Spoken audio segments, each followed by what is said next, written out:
A roast as dark as the night, perfect for fueling the cryptid research and mad ravings required for your podcasting. Don't mind the red eyes, he's just trying to warn you of the bridge. The bridge! Finally, from the caffeine-addled brains of Spring Hill Jack Coffee and Last Podcast on the left, we bring you Mothman's Red Eye Blend. Yes, delicious Panama beans. Go to lastpodcastmerch.com to order yours today. There's no place to escape to. This is the last podcast. On the left. From your glade. That's when the cannibalism started. What was that?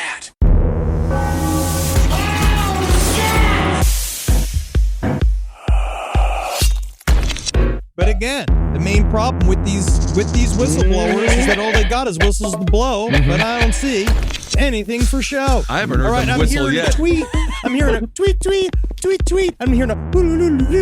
He's doing the Jethro Tull fucking dance in front of C-SPAN. He's doing all this fucking garbage. Where's the pictures? Where's the bodies? All whistle, no thistle. This is what I've been saying, but I also understand this allows the gates to open for David Grush to go and have now the new closed meeting where they're going to go and he's going to tell them who was the guy that told him that he knew that he saw, and then somebody else is going to show the pictures of what the guy was standing next to. That was the red cube the size of a football field. Still haven't seen shit. I mean, as far as I'm concerned, it's more of a burnt orange. Your UFO vein is popping. I think we all know the number one whistleblower of all time. Axl Rose. We do. Welcome to Last Podcast on the left, everyone. Ben hanging out with Henry and Marcus. I don't know if you are the same after the 90-minute wonderful testimonial there on C-SPAN, but we're not here to talk about UFOs. We're here to talk about something that actually exists. Mothman Redux. I can't begin. Wow. Okay. I can't begin. Okay, fine. I'll redo it. No, that's fine. That's fine. It's fine. We're not here to talk about UFOs. We're here to talk about something that also exists. Well, Mothman and UFO activity. I got into UFO this week because of John Keel. Really? I've been listening to a lot of John Keel. Wait, you've calling it UFO now? I'm not. Only for this episode. Yelled at Marcus for 12 years for calling it because UFO. You don't get to change. No, he yells at me for saying ufologist. Yes, ufologist sounds like it sounds like a man who studies UFOs has bent over and another ufologist has come behind him, has inserted his cylinder inside of his cloaca. Yes. Oh, well, you never. But no, yeah, he does say UFO. But unfortunately, Kissel, they are not separate. The two phenomena are linked. As a matter of fact, one is it's more of a UFO chicken or the egg fucking scenario that we were dead in the goddamn center of. They did officially say that the egg came first. So, all right, let's go on to Mothman Redux Part 2. Somebody said it. Some breakfast idiot? Mothman Redux Part 2. So when we last left the Mothman story, the Mothman had been seen hundreds of times in and around Point Pleasant, West Virginia, over a period of about a year. But with so many sightings and so many variations in the appearance of the Mothman, there inevitably came multiple interpretations insofar as the Mothman's biology and intent. His non-human biologics. Intriguing. I love non-human biologics. It's my favorite new C-SPAN word. I also don't understand how they can make an entire, a literally groundbreaking government hearing about UFOs. They both make it, you're like, oh, this is interesting, but extremely boring. Yeah, are you a cobbler? You keep on shoehorning this in? Because we are on to Mothman Redux Part 2. Not David Grush shits the bed in front of Congress. He hasn't shat the bed yet until he starts selling like juice. Well, some people, like our big hoot expert last episode, they believe the Mothman to be nothing more than a bird that's simply too large. It's a bird. It's just simply too large. That could be reasonable. Or according to George Norrie, let me ask you this question. Could it possibly be a pterodactyl? We don't know. He seriously just asked it. Could it be a pterodactyl? Well, he's just asking questions. Yes. Yeah. That's his job, Henry. God, it's unbelievable. Tell me, if a chupacabra and a Sasquatch and a Yeti all sat down to lunch, would they share an entree? Well, is it a family-style gathering? Is everyone family here? Wow. With the chupacabras at dinner? We don't know if they're Italian or not, do we? Well, in this big bird scenario, it's a bird that's so far outside of our expectations of bird size that it freaks people out. Sure. At the end of the day, though, the big hoot guy says that it's just a big bird doing big bird things. Whatever, man. Big Bird. Isn't it also strange that the Sesame Street Big Bird, like, because Snuffleupagus, like, isn't real. Like, he's kind of like fucking, like, Tyler Durden from Fight Club. What do you mean? Big bird? Big Bird lives half his world on Sesame Street. He lives half his world in this imaginary realm where he talks to this elephant. Like, he's like dangerous. And you're presupposing here that Sesame Street is the real world that Big Bird lives in. That's how I view it. Well, they got humans not a in bad it. way to look at it, Right? Yeah. Is it Imagination Land. Yeah. Yeah, sure. No, Imagination Land is where they go. That's where they go to on the weekend. All right. Well, you never know. Either way, great documentary on the man who played Big Bird. Very difficult to do. It is. Yes, I would imagine so. C is for crack cocaine. Double C's. Well, other people, of course, say that the Mothman flap was a CIA Black Ops project testing American resilience in the face of a possible Russian psyop involving Russian-made UFOs. There's some facts in there. Yeah. Then you've got the Nazi angle that Henry is so fond of. You see, this is where you've been wrong.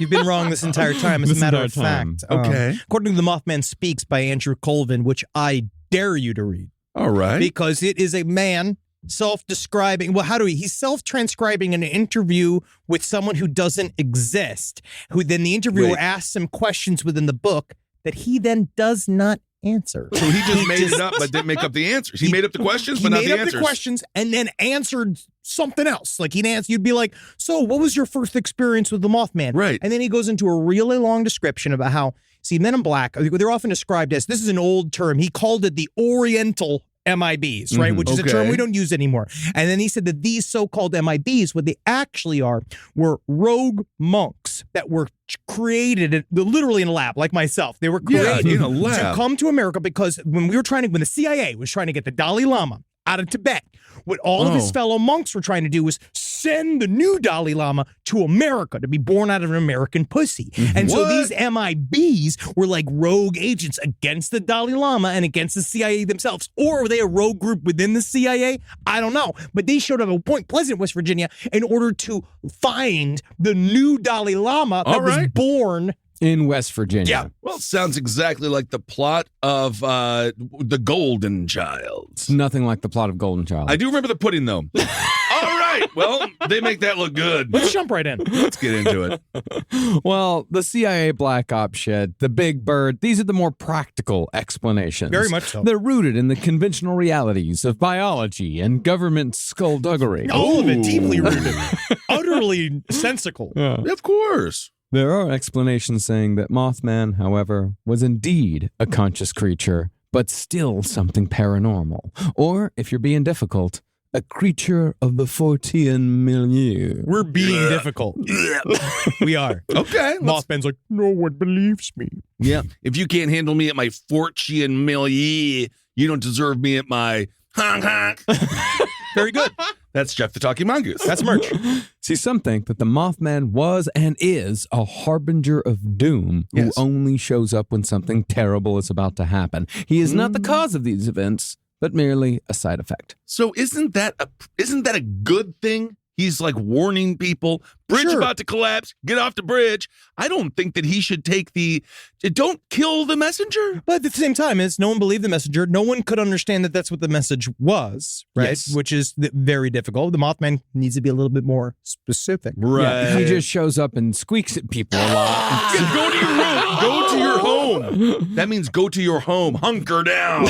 But that kind of speaks to the fact that maybe there are intelligence outside of us that have been guiding humankind all along. And the Mothman sort of fits into one of these pre-subscribed notions of a cryptid, right? Like 90 minutes of C-SPAN really changed you. This is amazing. But the idea we project it out because somehow we know time ain't real, and so everything's happening all at once. Man, you are throwing a lot at the wall today. Yeah, man. All right. I was stuck in a car yesterday for 5 hours driving to OC and back for a door I could not fit into my own fucking car.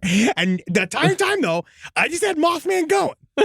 So I am loaded. All right. Well, I mean, Ben, perhaps you'll like this. Others believe that the Mothman is more of an altruistic character, that he shows up as a warning. Yes. But the problem is that, of course, the warnings are vague and they are delivered in such a way that no action could be taken based upon those warnings. You can't say the Mothman screamed at me, something bad's going to happen, police need to do something. Nor could you say, I had a dream in which something bad happened. You go to the police, say, hey, I had a dream, something bad's going to happen. Be on the alert. Cops aren't going to fucking listen to you. Tell the cops, as we know, if you tell the cops you have a dream, they assassinate you.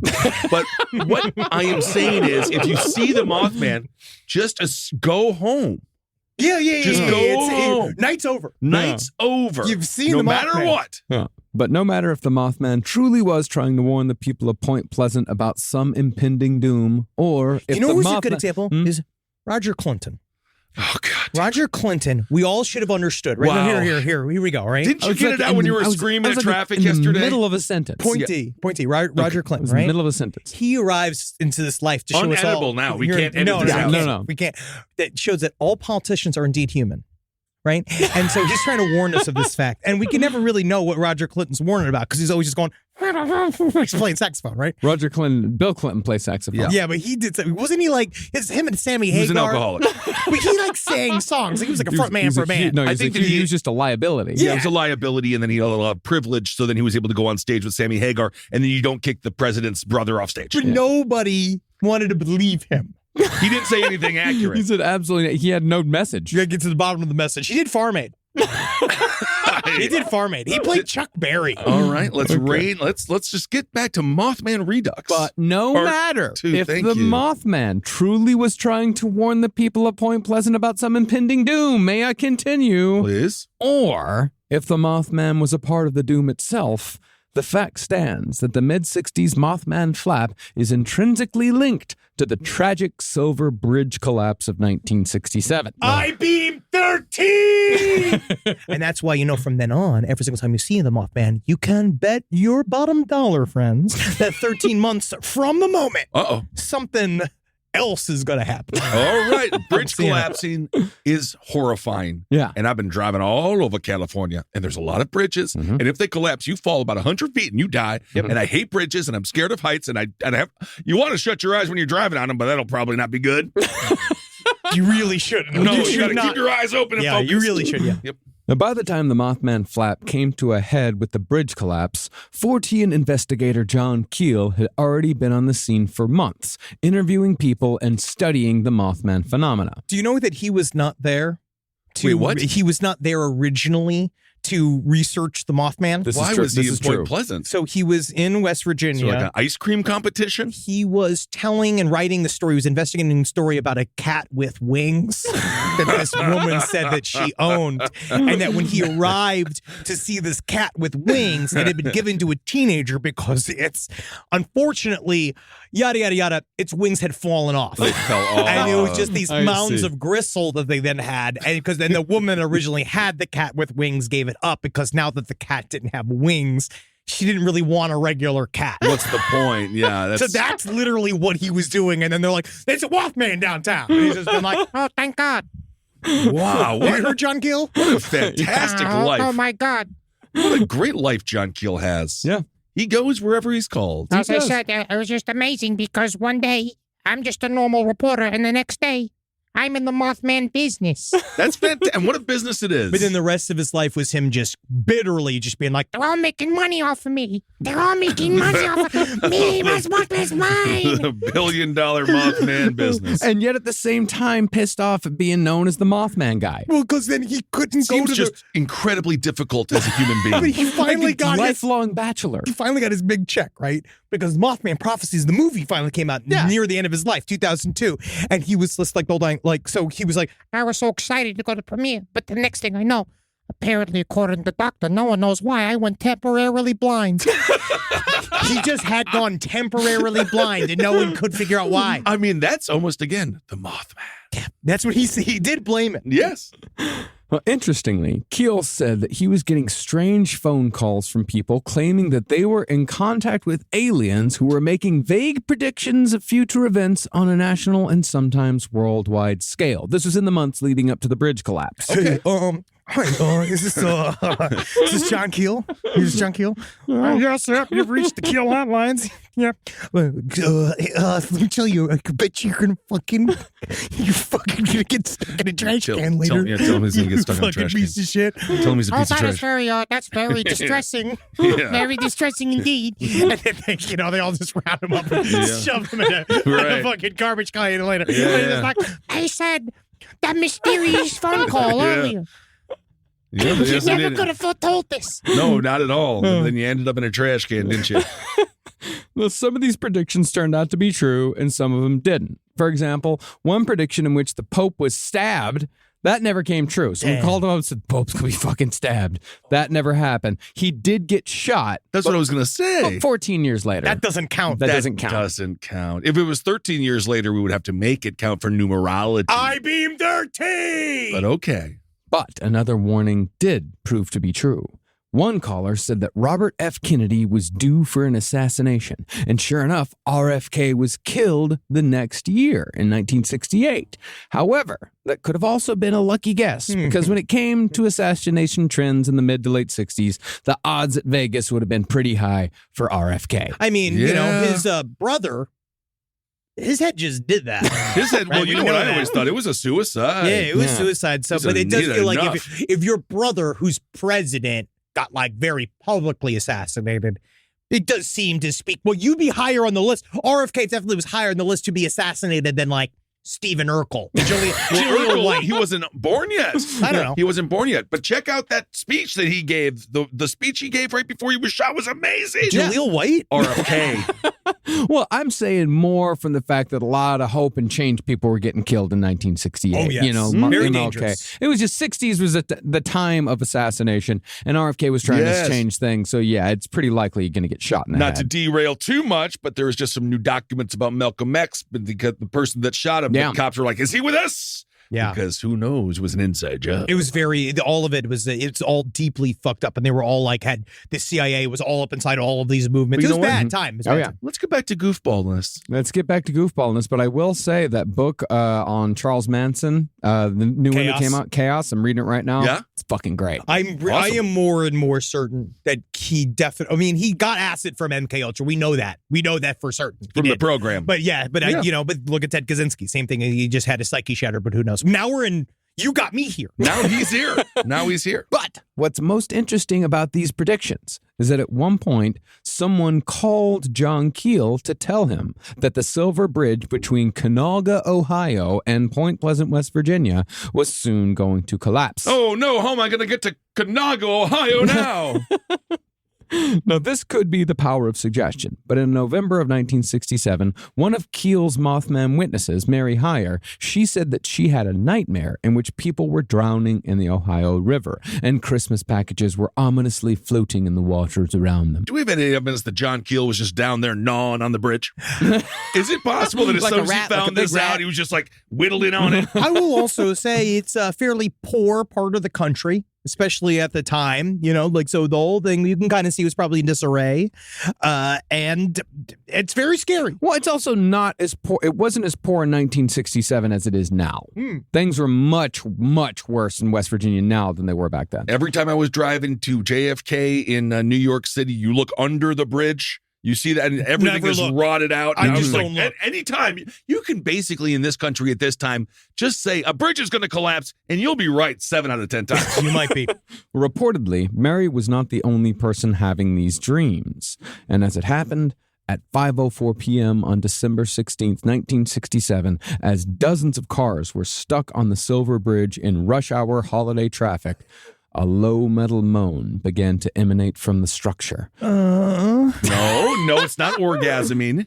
That moan soon turned into what was described as a metallic scream as the entire bridge twisted counterclockwise in a chain reaction of structural failures. DNA strands. No, not 44 people fucking died. Yeah, this is not fun, Henry. No, but it's like, it's cool. What? Because the bridge. Imagine. Okay. It is interesting. Within just a minute, The bridge and every person unlucky enough to be driving over it had fallen into the Ohio River.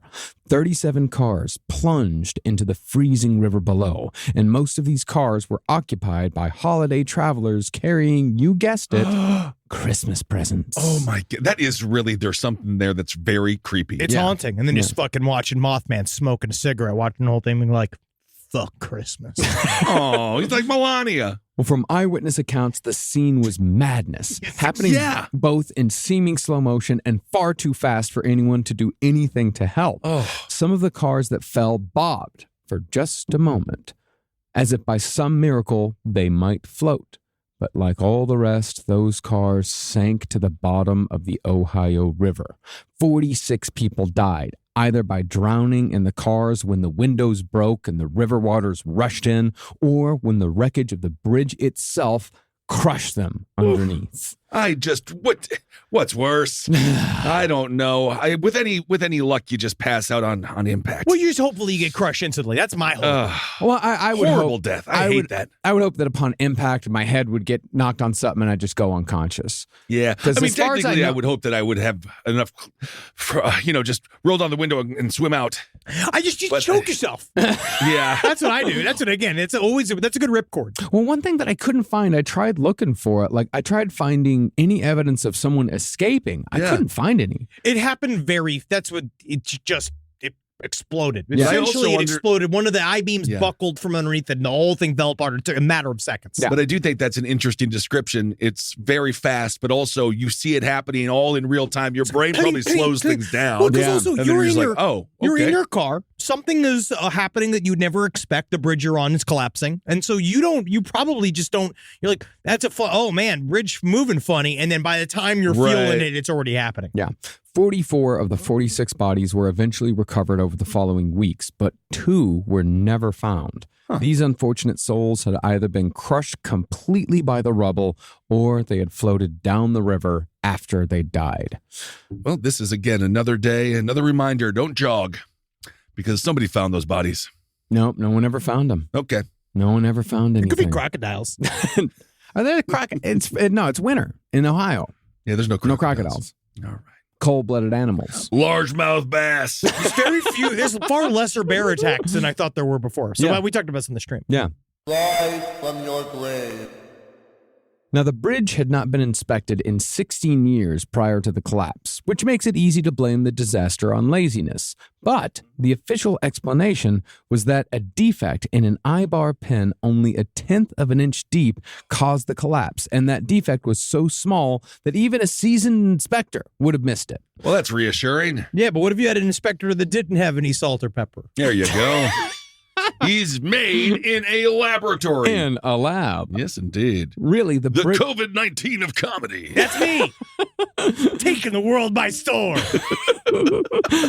Well, really, the bridge collapsed because its engineers didn't and frankly couldn't foresee how many cars would be using the bridge in the decades to come. And they especially couldn't foresee just how heavy cars would be in the future. It's just bad infrastructure, man. It just fell apart. Bridge done collapsed. Well, it's not even bad infrastructure. It's just old infrastructure. Old infrastructure. They just didn't know. No one thought about it. Is there a correlation with McDonald's here?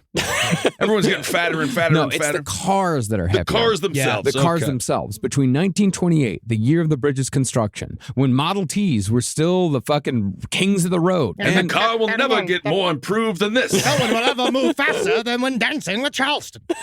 Between 1928 and 1967, the year of the bridge's collapse, the average weight of a car had doubled. Whoa. Think of those massive fucking cars of the 50s and 60s. I just feel like when they made the bridge, you got to have a little foresight and be like, cars might get heavier. No. No, at that point, they didn't even know if cars were going to fucking Cars are take- fad. Cars are fad. Walking's the only way to get anywhere. If you believe in God and Christ himself and the president. Yeah, I mean, by 1928, you still had some pretty fast cars. Like, You must have a horse drive you anywhere because one needs a slave to travel. You can't have something that can automatically do it without having pain in its eyes. There you go. But they couldn't account for a, like a 2.5 ton car. Right. An automobile revolution. Yeah. So the Silver Bridge, in addition to that, it had bumper to bumper traffic 5 days a week. So it had pressure being put on its infrastructure at every second from, 9 to 5 a.m. You should see how I've warped my belt. You can't imagine what a bridge would be like. Absolutely. I'm happy we didn't do this episode before I went to San Francisco, because getting into San Francisco is all big old bridges. Yeah, it's all bridges. It is just, you're on it for like 30 minutes. Oh, yeah. In other words, it was just a matter of time. But the Silver Bridge's collapse set off a flurry of inspections around the country to make sure that something like this didn't happen again. Okay. They all started to think like, oh, shit, we built a lot of bridges in the 20s. Right. Yeah. I mean, it did happen recently with the Minnesota bridge collapse. It was, 5 or 6 years ago? Well, it's basically this bridge had no redundancies. Like, for example, like the Brooklyn Bridge, if one of these beams like snaps, there are 6 after that. Yeah, that make sure that it doesn't collapse. This one didn't have any. So. And then there's Superman. Always Superman. If there's a problem, don't worry. Superman, you come and fix it. Superman always does show up right on time. Henry Cavill, why can't you save all the people from the bridge collapse? Well, you don't want to save everybody, because then isn't Superman not needed anymore? You don't want to Superman yourself out of a job, buddy. But he's still saving. He still has to save more people tomorrow. No, but people also have to die. Otherwise, everyone's going to be like, Superman will save us. He needs to be like, oh. That's just the Superman economy. There was a really fun comic book that did play on that idea, that people just stopped taking care of themselves because they figured that Superman would save them, or a superhero of some kind. I can't remember what story it was. It was a very controversial libertarian Superman. And he just... They call me Bootstraps Man. But when it comes to our story, several witnesses claim that just before the bridge twisted and fell, the Mothman could be seen near the structure. Uh-oh. Oh, man. Now, as I said earlier, there's debate over Mothman's role here, whether he was a harbinger of doom or an ineffective warning system. But what never comes up, or at least from what I've read, that maybe Mothman was just there. Wrong place, wrong time. Well, he's just on. Had He's like, nothing to do with it. It's like, God damn it, I go on fucking vacation One to time. beautiful. Yeah. That beautiful TNT area of Point Pleasant, West Virginia. And this shit happens. Yeah. Right. He just wants to go sniff bombs. Yeah, I was trying. This is supposed to be a vacation from my problems. Well, Mothman probably loves the smell of dynamite in the morning. I mean, I like that idea. He was just there. He was just there. It happens. Total coincidence. I also believe that, again, time's not real. We are all pancaked between a billion various multiverses, right? We're all, and that maybe something like this is a projection of this sort of like innate knowledge that we have of some things that bad or, it might happen. And then maybe add that to like some form of like natural, like salt mines. Mothman speaks about talking about the salt mines being underneath the ground, and with that, like kind of like amplifies sort of psychic phenomena. I will say I am happy you didn't give the eulogy for the 46 people that died. Because I don't know if that really provides a lot of comfort to those people who are mourning the loss of a loved one. So I know everybody's crying, a boo-hoo, a wow-wow, but what I do know... Pull out your pancakes and then say, we're just little marshmallows in the pancake. We just see that little blue dot right here in the universe where they show right here. That's who we are. Doesn't really matter right now. I'm just mourning my mother. She's died. She wasn't found. She was just but a fart of atoms and That nothing. doesn't help me. Let me ask you, how does the argument that time isn't real, how does that help like arguments within your marriage? Oh, wow. I don't... Let's just say We don't want to talk about that. There are certain things you say As soon as in he your starts, mind. you know for a fact they're in a fight. But as soon as Henry goes to the kitchen, starts making pancakes. That's all I know. I gotta do something with these idle hands. At some point towards the fact that quite a few relatives of Mothman witnesses were killed in the bridge collapse, along with a few direct eyewitnesses, they point to that as proof that there may be something nefarious here. But remember that Point Pleasant was a relatively small town, so people are going to know people. Yes. Yeah, like Linda Scarberry. Yeah. When I got a really interesting letter back about how they were like, that Linda Scarberry was super like serious about her sightings of the Mothman because her drug use was so prevalent at the time, she would have never have spoken to a police officer voluntarily. I mean, there is a truth to that. Also, you got a letter back. Were you writing to Disney Adventure or what happened exactly? Every day I go through my piles of fan mail. letters. Yeah. People also attached nefarious shades to the fact that after the Silver Bridge collapse, the people of Point Pleasant didn't talk all that much about the Mothman. That, of course, was probably due to the fact that their minds were otherwise occupied with heavier shit. Whatever, but the Mothman was just here. In fact, that's probably why Mothman sightings dropped off considerably after the Silver Bridge collapse. Or at least it's why people stopped reporting sightings. If someone's grieving the death of their wife or child, you don't really want to bring up the Mothman. And the whole town knew somebody that died. Yes. Right? Yeah. Yes, it was a massive tragedy. Yeah. But they also believe that he moved to Charleston, West Virginia. And this is true, is that there was Mothman sightings outside of Mothman, West Virginia, outside of Charleston. Mothman sightings outside of Charleston, West Virginia. Charleston. And there are also weird shit about how, like, you ever heard the story about how Mothman, like, they saw Mothman, and then the idea is if you get past your fear of the Mothman, he'll transform into another form, right? And like so, Beauty and the Beast. Yeah. And so you see the Mothman, first you're scared, but if you can get a hold of yourself, like this one guy saw him, and then he turned into a golden little boy. And they turned this little boy that like danced in a field, and he was just like, how is that not scarier? Because I'm truly, I was terrifying. fucking A golden little boy dancing in a field. Can you imagine? Yeah, also, honestly, talk about wrong place, wrong time, because you get handcuffed by the cops. No, I didn't know this was Dateline. It was a Mothman. It was a Mothman. It wasn't a boy. That was Mothman's ultimate goal, to be the Chris Hansen of cryptids.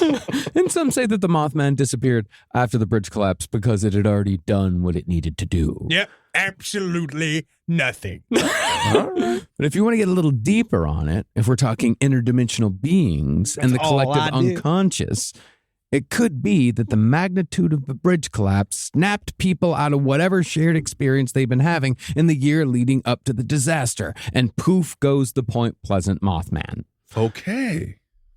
Who knows? I don't know. Who knows? Because I wonder. I don't know whether or not it was the because we've talked about people are trying to put this in kind of a practical place. Yeah. What we talked about with the Blackbird of Chernobyl, or other people when we did our Black Plague series, where people would talk about seeing cloaked figures. John Keel in all of his books they talk about cloaked, caped, that you can also say looks bird-like. Yeah. Like this type of harbinger of doom has been around, and people want to put it into the thing and be like, oh, here's the ABC of why Mothman is here and what happened. But it just seems to kind of all be this weird amalgamation of Men in Black trained by the CIA, the fucking, natural fumes from the TNT mines. You got fucking Mothman's a traveling entity that's like fucking stole the visage of a big hoot. Right, absolutely. It all comes together, doesn't it? It does. It really neatly.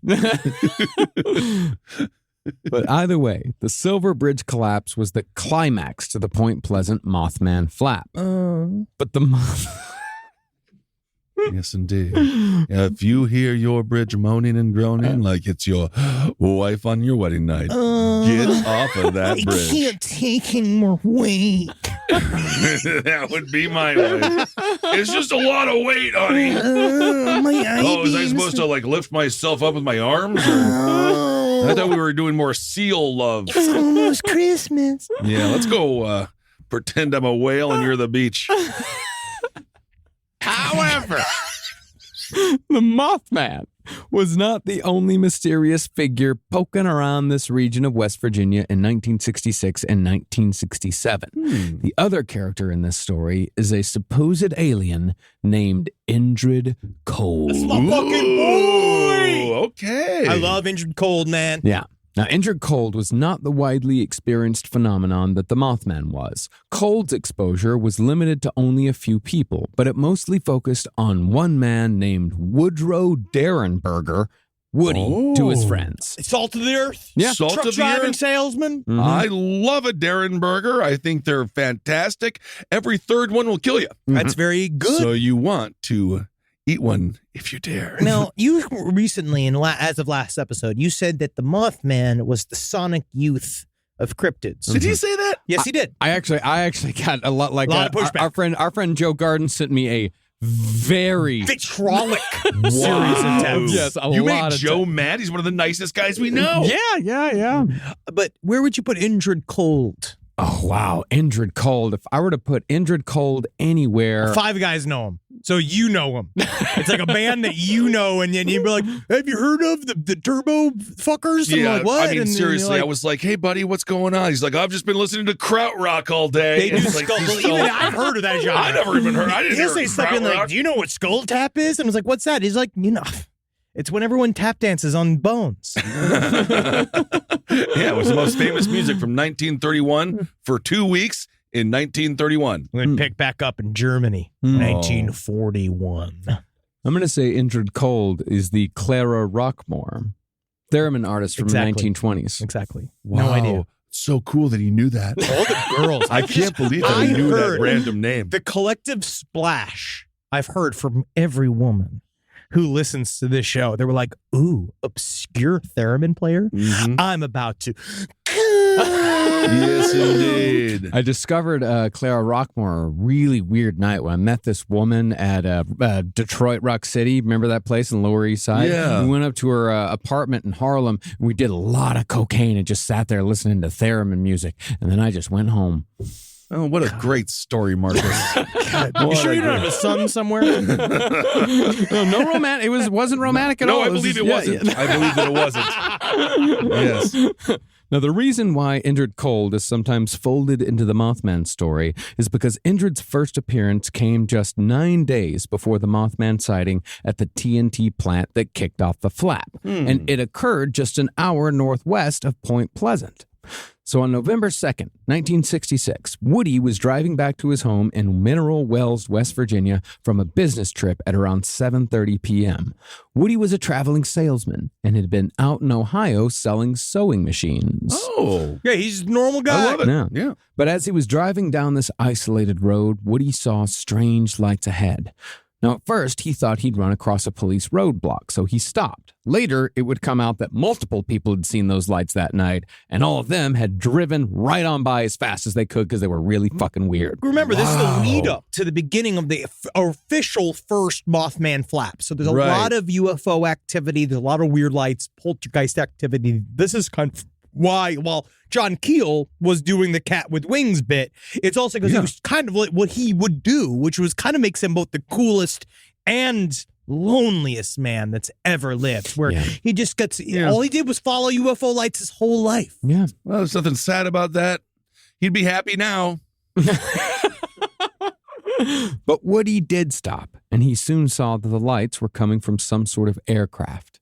It was shaped like a kerosene lamp chimney, flaring at the top and narrowing down to a small neck that enlarged to a big bulge at the bottom. Baby, now we're talking. Yeah, it was very Yes, indeed. you know how like like the candy like Werther's originals that are tied on either side? Yeah. Like it looked like that.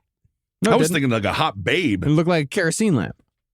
Yeah, because he just said something totally different than Completely you did. different. And Because he's in charge. what you're describing is like a bow tie. He I wrote saw a it picture. down. You're I descri- saw a picture. I saw You're a picture describing today. you're describing a bow I saw tie. a picture today. He knows what he saw. I know what I saw. Yes, indeed. I was thinking of a voluptuous actress with a big old butt. Sure. I was trying to think of one, but none of them have butts, No, butts are out right now. I guess. Well, to Woody's great surprise, a figure soon walked out of the ship. But to all appearances, this figure seemed to be a normal white guy, about 6 foot tall, 185 pounds, with dark, thick hair, and from what Woody said, a very good tan. Also, wouldn't you believe it? He's in need of a sewing machine. It would be incredible. I mean, I feel like he's an affable guy, right? He's used to talking to strangers. Yeah. And he says this guy, so he's driving, according to, because I listened to, it's great. There's a piece of captured audio of Woody Derenberger on a radio show the night, it was like, I want to say the night after this thing happened. So he called his buddy. He was all fucked up saying, I saw this thing. And he goes straight to fucking, I want to say might have been a television show. It was a television show. Yeah, it was a filmed interview, yeah. Yes, and he jumps right to it. I saw listen to the audio of it this morning. And it's fresh. And he was saying, so a car was like right in his dick behind him. He's driving. His car was right. And he was just like, what the fuck? The car pulls around him and goes like speeds ahead of him. But then he sees this thing's followed by a fucking UFO. He watches it fall, and you hear it and you're like, the only way to describe it is some kind of unidentified flying object that I have heard of in several news time magazines. And then he watched it go past him, and then he watched it going, and it stopped across the road from him, and he stopped his car. Like after he's going, he was just like, "What the fuck is this thing?" And then he just watched it go, like door appear, pop out. That's crazy. Here comes this very well dressed individual. Yeah, because they all said Indrid Cold, like looked good. Yeah, he looked real good. Yeah. All right. The only thing unsettling about him, though, is that he wore a large, unmoving grin, huge grin, and he kept his hands tucked under his armpits. This strange approximation of human body language was probably meant to be non-threatening, but as it always goes, it had the opposite effect. Yeah. Right. It is a horrifying thing because what's he doing down there? Where you can't see his hands. I don't like He's just smiling for no reason. You know, anybody who's not Molly Shannon. Yeah. Superstar. Yeah. Superstar. Even more unsettling was the fact that this man did not speak to Woody verbally, but telepathically. Oh. Well, he asked him. He straight up asked him, he's like, which would you prefer? Because he went to the side of his car, so he went to the passenger window, and he's like, roll it down. Roll down the window. And then Do you it's have any like, Grey Poupon? and then the Indrid Cold, I remember, and then Indrid Cold looked at him, he's like, would you prefer to speak with our minds or with our mouths? Which I always a good open mind. Yeah, I want to speak with our mouths, A lot of traveling salesmen, I think, are used to that. Yeah, right? maybe. Because at the time, especially, I think that if you were in the LGBT community, it was a lot more done with like winks and like Wink, thumbs yeah. ups and stuff like that. Where we're like, you don't say the Tap, words, tap, foot you tap. just start sucking each Oh, other's you're dicks. assuming because he's a traveling salesman that he has a proclivity for men. I'm just saying that, or just like, no, he's You're just just like, making up a new stereotype. no, he's cool. He's cool with it. Yeah, I mean, Did you guys know the fucking traveling salesmen are fucking gay? They're gay. They're Did you all know gay. that? You know they're Times- fucking gay? Yeah. every time they come over us, right? They're like, I want to sell I'm trying to sell this like encyclopedia, and then the next thing I know, I'm like naked with this guy, and we're showering, and we're Have you ever fucking thought each maybe other. it's just you? But Or? the thing was, I was just like, why would I need the encyclopedia? I have Google. Yeah. Oh, it's Here's happened no recently. books. Yeah, it happened recently. yeah. This is like several days ago, and it's like, yeah, fucking most involved salesman. It's not gay if they're traveling. Well, Indrid asked, Woody, what do you do for a living? And after Woody said, I sell sewing machines, the man responded in kind by saying he was simply a searcher and Woody had no reason to be afraid. Nice. Again, very disconcerting way to follow up. So, what do you do for a living? Oh, yeah. Oh, you're a comedian. That's funny. Yeah, I do a I'm lot a of- searcher, and I mean no harm. I'm no threat to you. I do a show on Sirius on Mondays with my Well, friend don't worry, Henry. I won't harm you. I'm not here. I just I was- search. I endlessly search all day long. Yeah. See my incredible tan? Yeah. Not Italian. Oh, weird. Well, obviously Woody was frightened, but the man telepathically told him that he meant Woody no harm again and wished him only happiness. All right. So, I mean, so far, so good. Every single time you say it, though, it gets less Yeah. helping. Yeah. It's not. I It's know- less I mean, comforting. Yeah. I'm not really feeling that.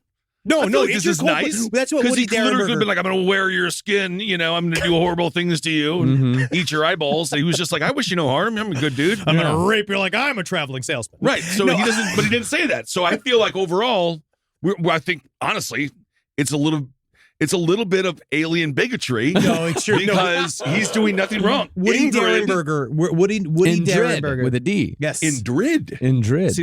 Indrid. But he did say, Woody Derenberger was like, I felt he did put me at ease. He just was like, he obviously was like, he looks human, but his attitude was altogether alien. So it's just nice. He says he was just nice. Yes. I hear so many conflicting things about this guy, about Woody Derenberger, almost as if these stories get told over and over again and the details keep changing every time they're told by a different person. Marcus. What? In the world of cryptozoology. Yeah, it's like all this shit's nailed down, dog. Well, finally, the man asked, "What is your name?" And Woody said, "I am Woody." Oh, wow. And the man introduced himself with a single word. He said his name was Cold.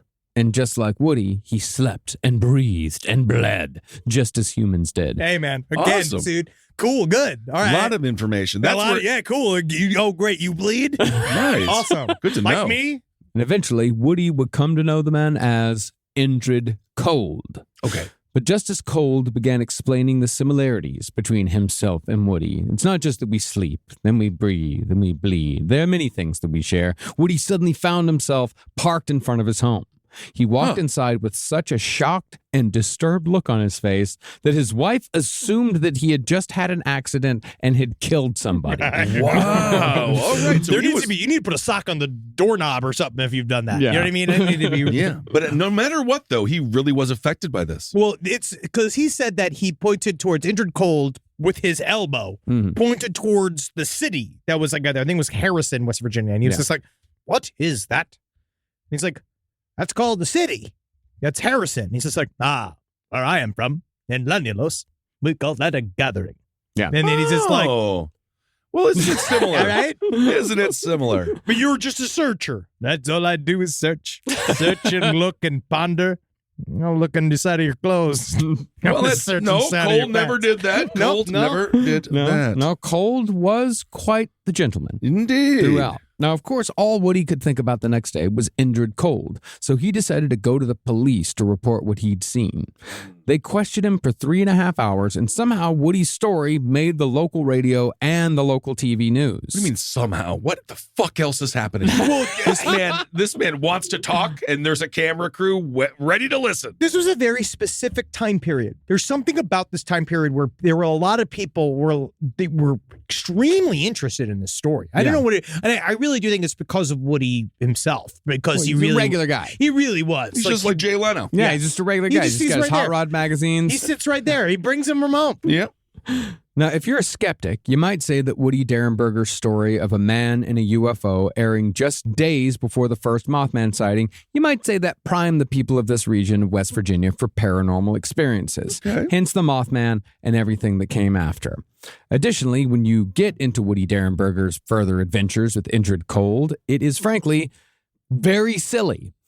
It's fine. Planets full of hot nude people. Great. Hidden civilizations on Saturn. Great. Moving walkways everywhere. Fantastic. I mean, you tell me that I just had a fantastic conversation with my Uber driver yesterday about space babes.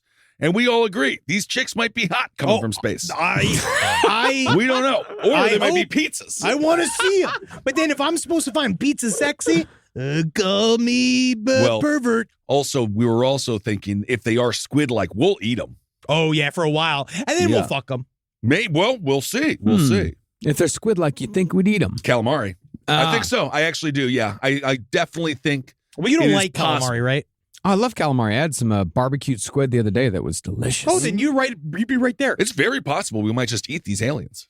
It's right. Oh, yeah, we got to ask these questions first. Non-human biologics. Exactly. But I was reading Beyond meat. It's an alien. It is. But the Woodrow Derenberger wrote Visitors from Lanulos, but he also had, which is a great book that does outline all of these various adventures with Indrid Cold. But then there is some what I have heard was that Woody felt that his co-writer exaggerated a lot of his stories. Yeah.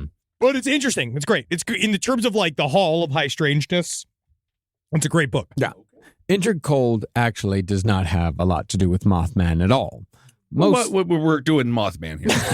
That's what we talked about. Okay. Because we did have pages about the adventures from Lanulos. I seriously wrote like 4 pages of Lanulos stuff and then realized about 2 hours ago, like, we don't need to talk about any of this isn't Mothman at all. Yeah. But we'll get to, my goal is to do a rogues gallery, like a Suicide Squad of ultra-terrestrials. Awesome. Because there's been a lot of these side characters throughout all of this that we'll cover. Well, it's basically getting Indrid Cold out of the way because Indrid Cold was in the movie The Mothman Prophecies. Indrid Cold. Yeah, he's super cool. He's a really cool part of the movie. Yeah. And Indrid Cold just sounds cool. It sounds mysterious. Yeah, It's got its own little corner in the Mothman Museum in Point Pleasant. Well, I guess, we joke around a lot here. Sure. But at the time, I wanted to kind of like stress that Mothman is very frightening to everybody. Yeah. And in this time period, there was like a high suspense like level. Like people were just probably, to speak to what you're saying, that it like primed people to see Mothman. Mm-hmm. But there really was there was something in the air that was very, very strange. And there's, what John Keel calls these like window areas, which he believes he has a whole list of these various areas. I forget which book it was. These aren't just him like peeping. Is it? No. Okay. No.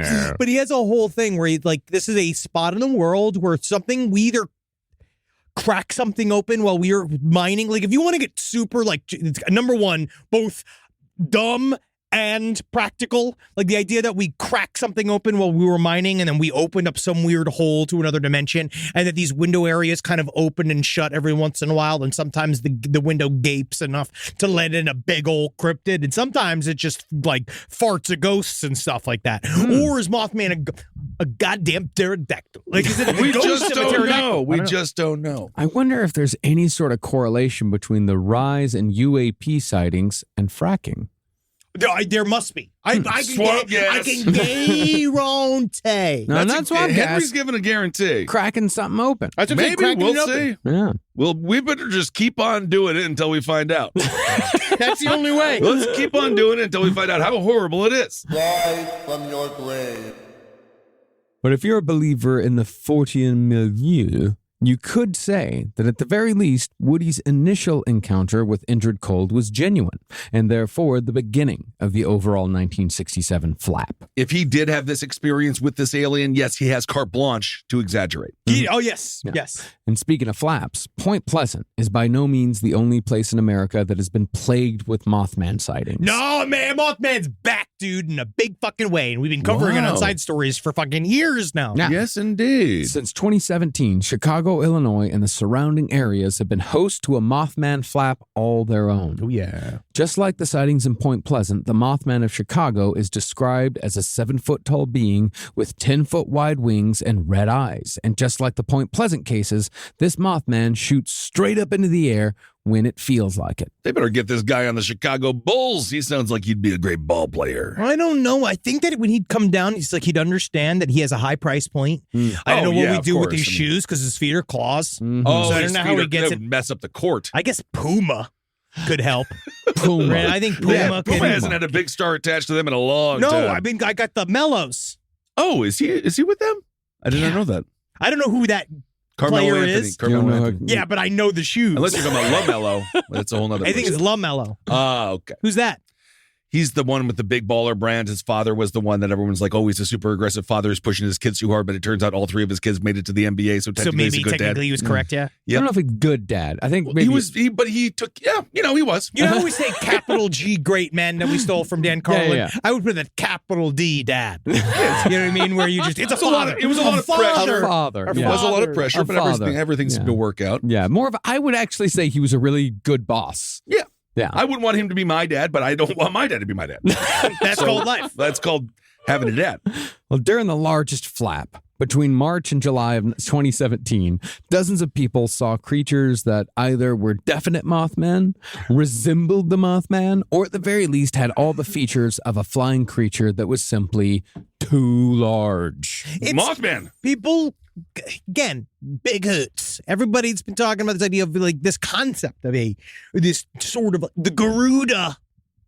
What's the Garuda? The Garuda is a symbolic Garuda? giant bird, the Thunderbird. The And the Garuda. Garuda is certain Native American communities. They don't even want you talking about the Thunderbird because it's Well, so then we shouldn't important do to it. itself. But this is people have been seeing this type of shit for a very long time. All But right. now we have the lexicon for it. We're labeling it all Mothman. So I'd say like all Mothmen are big hoots, but not all big hoots are Mothman. I really wish you took this approach to society as a whole. It's amazing. You can't be so open-minded. Yeah. Hey, that's me. Well, some people say that during the Chicago flap that they saw massive bats with red eyes circling the skies, while others said the creature was La Lechuza, the terrifying barn owl with a woman's head that sits on the edge of your bed and screams at you all night, and she locks you in your trunk forever if you lie. Yeah, well, triggered something. Yeah, triggered something. Yeah, Yeah, yes, indeed. that was absolutely my most terrifying childhood memory. What? The Lechuza. What? He had the Lechuza, he had the goblin. Yeah. He Yeah, said, were you no. about your? had to go kill that fucking, what was it, a When did you see a marmot? Lechuza? Nutria. I didn't see it. I was just told about it over and over again. Oh. I grew up in a community that was largely like Mexican immigrants. So lechuza was a very big thing that you would tell children. Like if you lie, this bird with the head of a woman is going to come and she's going to sit on the edge of your bed. She's going to scream at you all night and scream at you and scream at you. And then finally she's going to lock you in a trunk and you're going to die in there. So Right. don't lie. That's It's it. an analogy for marriage. It's really important to honor women. wow. True. Absolutely. I heard about Barbie. I haven't seen it yet, but I read a plot description on Wikipedia. Oh, Cool. Don't ruin it for yourself. Yeah. But what almost everyone described when coming across one of these flying creatures, whether it be Mothman, giant bat, or terrifying owl woman, everyone felt a feeling of dread and foreboding, as if something terrible was about to happen. But what's most interesting about the Chicago Mothman is that it seems like the most involved stories occurred in and around Chicago's O'Hare Airport, which is one of the busiest in the world. Oh, yes. And there's been a couple of these. We dealt with this quite often during 2020, the idea of this jetpack man that was seen outside of the LAX that no one identified. There was also, do you remember there was some reports that they speculated about some dude. Speculated, that's it. And then same thing. Do you remember the drones that were happening in 2021, the swarms of drones that no one claimed? There was no private company. It was like the U.S. government said it wasn't them. They went investigated and they couldn't find out where these drones were coming from. They wouldn't lie. No, it's not the United Joe Biden. Oh, Joe. Do you think Joe Biden didn't lie? Well, from the stories we're about to get into, it seems like the brass at O'Hare were well aware of the Mothman problem. Ooh. See, on November 26, 2019, a trucker said that he was having a smoke outside of a cargo bay at 6:30 p.m. just outside of O'Hare when he saw what he thought at first was a 7-foot-tall bird just beyond a perimeter fence just 2 street lamps away. And I thought that was the most beautiful lot lizards I've ever seen. I gotta say, that bird should be on the Chicago Bulls. Shut the fudge. Shut the front door. Well, he said that it looked like a person with wings that were stretched out and flapping. And that's the interesting thing about the Chicago Mothman is that in the old Mothman days, the wings never flapped. It just sort of shot straight up. There's a lot of flapping in this flap. More flapping. Maybe he's getting more comfortable. I actually kind of wonder about okay, I'm sober, but come with me on this. Sure. All right? Pixels. So as pixelated wings with cameras, right? As we go, cameras got more pixels. You can take more detailed photos. You can zoom in more. You can get the information. There's more information in the photos. Sure. Right.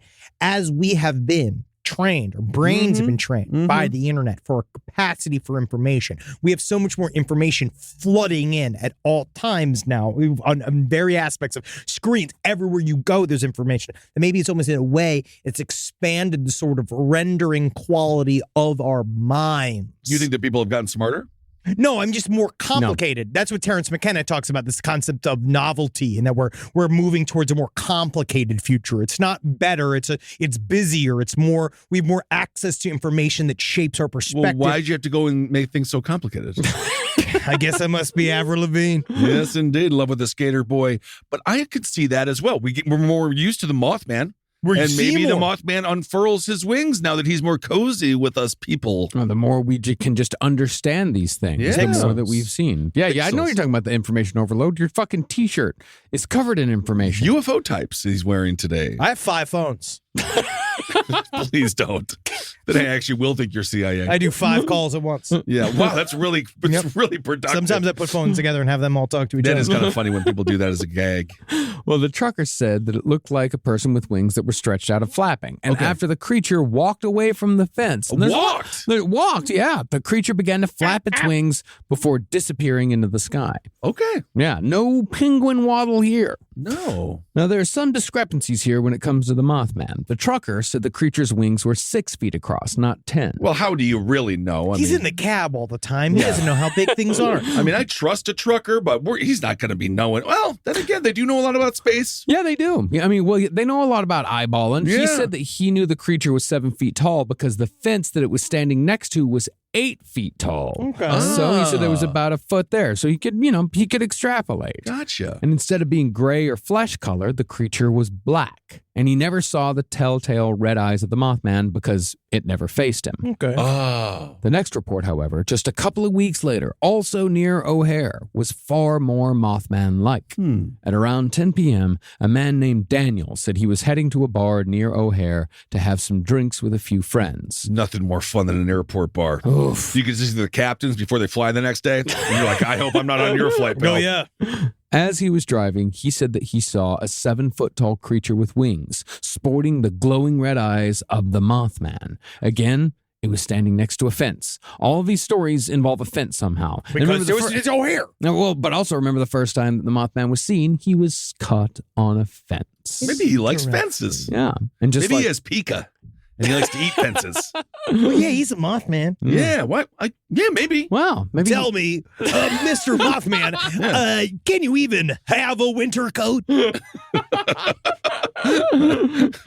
But just like all the other witnesses, Daniel said he felt an evil presence. Evil. And on it went for the next 2 years, with more and more people reporting sightings of Mothman-like creatures near or at O'Hare. And it wasn't just around O'Hare. I mean, it's dozens of people all across the Chicago area, a lot around Lake Michigan. I mean, it's dozens upon dozens of people. And security was paying attention. They This were. is real. And the part of the reason why now I know, like, it is interesting. What part of what came out of this little hearing that was at with David Gresham, I've been pontificating upon. But they basically, there is so much weird activity that it is now a part of the debriefs for pilots as they go out. So they take it seriously enough that they are saying that they almost run into these weird cubes with spheres inside of them, or the opposite. They've been running into these weird shit so often that they have to say, hey, just so you know, watch out for this stuff. And to really prove the point, they take off their undies for the debrief and they show the shit that they actually had when they saw this cube. And that means it's validated. I'm a searcher. Indeed. I would take a dump. Yeah. Saw Mothman, I'd shit. Yeah, sure. I might piss. I'd be scared. I'd probably be like, well, what do you think, Mr. Mothman? Yeah. About Does anyone what? ask anything? Yeah. No, most people are too afraid to say anything. Well, you got to fucking wait for the fear to pass, and then it turns into a little golden boy, and then you get arrested, and then you got to deal with it. Go like, I was a man before. Yes, indeed. Well, in July of 2021, 3 people were getting off work from the United Airlines cargo facility and were walking towards their cars when they saw something moving about 25 yards away on the other side of a security fence. Okay. All 3 of them pointed out the figure. They all saw that something was there. But quite suddenly, a white SUV came screaming onto the scene, flashing emergency lights. And when 2 men jumped out and shined their flashlights on the figure, it turned around. Again, it was 7 feet tall. It was a dark shade of gray, and it had 2 large, glowing red eyes seemingly sitting atop the creature's shoulders. Maybe it just loves aviation. Can we get it a job? You're talking about like the guy that used to steal the buses and the trains. Seriously, the train guy from New York. Yeah. I think there's a doc on that guy. Yeah. About 10 seconds after the first vehicle arrived, another pulled up and shined its headlights directly on the creature, giving the witnesses an even better view. Possibly startled, the creature then opened up a pair of 10-foot-long membranous bat wings and flew straight up into the air, letting out a loud screech that sounded like train brakes. Wow. Like, you know that sound like that? Like, yeah, of course. Oh, I know it very well. I can't tell you how many times I've heard it. I keep on laying down in front of the tracks. I hope it runs over me. That's my favorite song. Yeah. Move out of the way, Kissel. We're not killing you today. Oh, God dang it. I still remember the every time. Yep, I remember that as well. That's the J train. Oh, wow. Yep. Wow, actually, now you say that. Wow. Yep, they didn't really grease the wheels too often.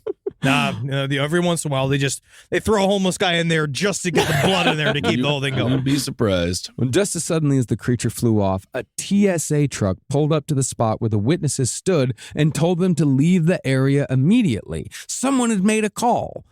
These people did as they were told, and as they drove away, more cars, both marked and unmarked, began to gather around the spot where the O'Hare Mothman had taken off. You know, a lot of airports, too, they have teams that go out and they have to knock all the birds off the runway. Yeah. So I actually feel like it was almost practical. Yeah, like a bunch of guys with brooms getting the Mothman They do out. something like Get out of here. They do Side stories something like that. LPOTL@gmail.com. Let me know, because I know that they do a gas 'em. thing. They do something with the birds. No, they have little poppers that make noises like guns. Go what? And then also they all gas fly them. away. Is that real? They gas them, They too. gas them too. Every once in a while they do gas them. Well, it's Canadian geese. Is that real? Oh yeah, Canadian geese are vermin. Are you just saying things? No. Remember after Sully's plane got taken down, they killed like thousands of geese. Well, that's different. That's revenge. Well, yeah, exactly. Yeah. No, they have these little poppers that just go pop, and it sounds like a gun, and all the birds fly off. Really? Yeah. Wow. Learn something new every day. I guess there's some fucking horse shit you can learn. But while almost every story we've told so far has the Mothman either fleeing the area immediately or in the first episode chasing people in cars, there was one story in March of last year that showed a more curious side to the Mothman. Okay, Some kind of salesman. Indeed. According to a witness at the scene, she and a guy were out driving around outside of O'Hare, just cruising. What a fun day. Cruising, getting to know each other. Oh, you know? wow. Yeah. Romance. Yeah. Honestly, something. It's great. It's It nice. doesn't sound nice. It totally sounds You nice. want to drive around outside of an airport. Well, no, You in think the that sounds nice? in the area outside of the airport. Yeah. I mean, No, it doesn't sound nice. Technically, I think Kissel is correct. That is miserable. But it's not if you are, let's What say is you the like planes. joy? If the People are like, oh, you're 14. You like planes. Let's go on a date. You know what I mean? Let's get out there. If the conversation is nice and the music is good, you can drive anywhere. And Anywhere, it's nice. dog. Yeah. Anywhere. And, you know, especially if you're a new girlfriend. Yeah. Yeah. She Great. just loves, It's a great idea. she loves What a- birds. Yeah. Romance in the air. No, especially at one point when you say, "Hey, why don't we park, light up a joint?" Because Hey. we have a house. Because we have houses. No, but listen, no, we can go to the airport and I can pay $20 a full night for us to park. Yeah. All right. At one point they parked, lit a joint, and they got a little friendly, if you know what I mean. Honk, honk, squeeze, fuck. Yeah, I know. One thing led to another, and the couple were soon in the back seat of the car. Checking out the seatbelts. Yes, indeed. Making sure they don't work. But even amidst the passion, the woman noticed that something had bumped in the side of the car. Oh, wow. What could ever interrupt this romantic Chicago evening? Yeah, something bumped, something big. Yeah. Oh, yeah. Oh my God, is that D. Giardino? Wow. It's like a big fat Chicago guy out there. Yeah, there you go. if you guys want some deep dish. You Yeah, it sounds like the chick's getting the deep dish right now. It's at that point that the guy she was with, he started screaming, "What the fuck?" over and over and over again. I told you I was 14 earlier. Oh, my God. All right, enough. The woman sat up and saw a pair of bright, glowing red eyes and a big black body bending over and peering through the driver's side window into the back seat. Oh my God, that bird should play for the Chicago Bulls. Really creative stuff there. That's great. So it was watching people make love. It was watching Perhaps people. learning. Perhaps. Both of them started screaming, but the creature just kept on looking. Well, there you go. But finally, it did disappear straight up into the sky. This is boring. I've had enough. Yeah, be like, you guys are bad at fucking. This is weird. Interestingly, the couple's car was surrounded by security guards just after the creature took off. The security Because was they were dicking in the fucking secret feet. There's security. There's security around airports. So that would make sense. But it's a coincidence, And also, isn't they're it? fucking, they're not Al Qaeda. But is it a yeah, but is you it a- don't know what's next. But is it a coincidence that they showed up just as the creature took off? Is it a coincidence? No, it's not. No, it is. It is. Yes, it is. What's the answer? Yeah, it is. What a coincidence. Well, after questioning the couple, who were still in various stages of undress, the security guards told them to put on their clothes and get the hell out of there. Okay. Now, from the woman's recollection, the creature was tall and thinly built, yet it still reminded her of an owl, a tall, thin owl. Okay. More importantly, though, she said it seemed as if its eyes were set into the creature's shoulders, making it, like so many other Mothmen, essentially headless. People don't like things with no heads. They hate it. Also, it would be leaning down to take a look at the window, right? Man, So it was perhaps, leaning. yeah. So I was perhaps- listening to Art Bell talk to John Keel, and he's just so much funnier than listening to Art Bell after listening to George Norrie is just so fucking sad, you know, Yeah. because Art Bell. But that was his whole thing, where he's been like, red eyes, can't stand them.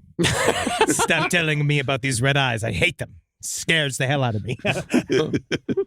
Now, of course, no disasters have befallen O'Hare in the years since the Chicago Mothman began showing up, and he's haunted one of the world's largest airports for years longer than he was ever in Point Pleasant. Henry and I got stuck there for a whole day, and then the next day when I went to go take a dump, it was a disaster. Oh, yeah. Holy hell. It's because those nachos we bought with pulled pork nachos. Man, I can't tell you what the death it smelled like. And then a Tony Award-winning actor came in the bathroom right after me and was really upset.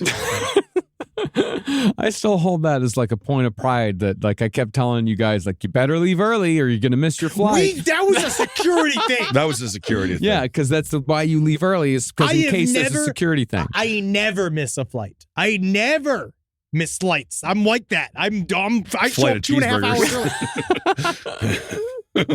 Honestly, it'd be incredible if there was a place that did that. Oh, that would be amazing, right?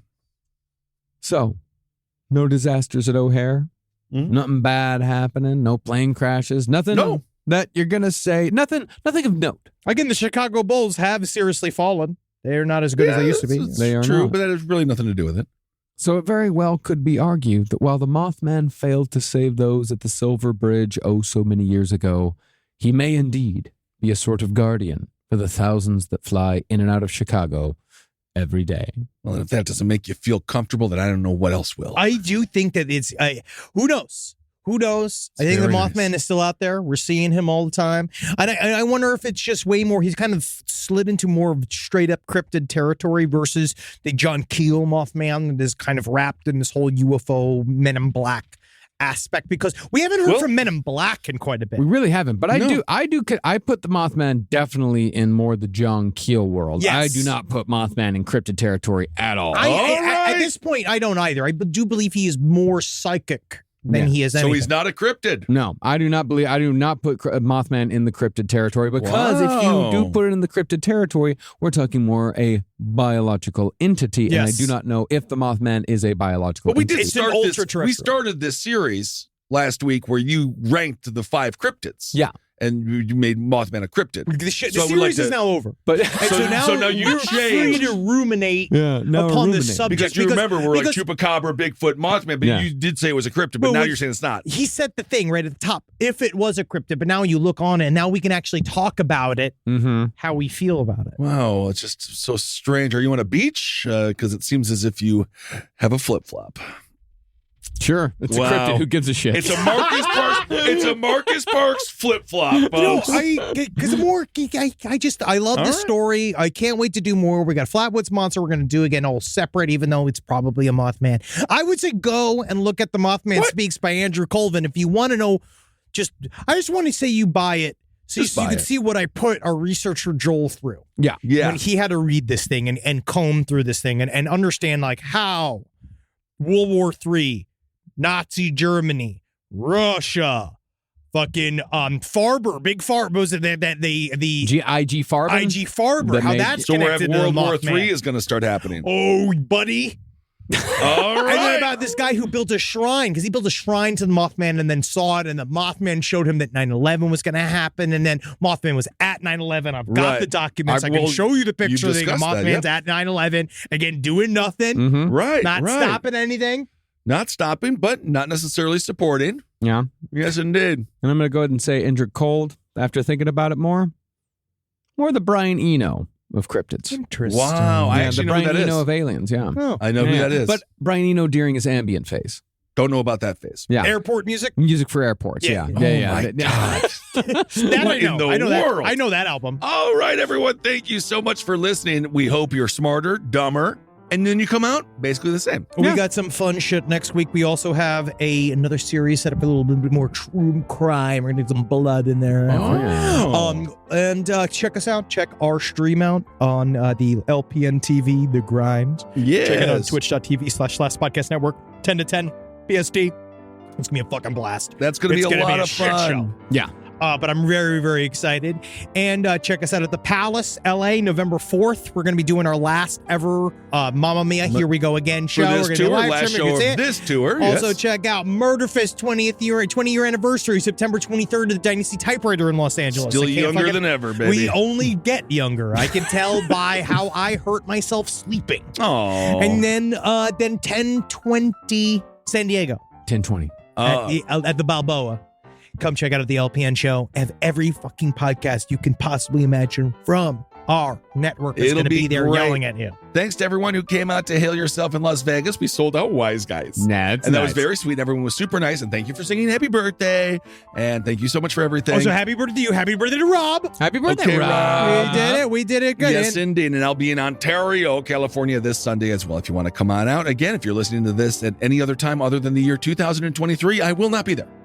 So do not show up in these random places years from now. Okay, everyone, hail yourselves. Hail Satan. Yo, Geen. Look at this legend. Hail me. You know, I feel like I never know the year unless it's an even year. You know, if it's like 2023, Yeah, I it's like always a year is not I real. always have to check to make sure that it's 2023. But once it becomes 2024, I'm going to be good all year long. No, I know. Yeah, I was looking at the validation for my license plate, and it says 2022, and I was like, perfect, up to date. And then I realized I was like, no, I'm a year late. I'm with you. This show is made possible by listeners like you. Thanks to our ad sponsors, you can support our shows by supporting them. For more shows like the one you just listened to, go to lastpodcastnetwork.com.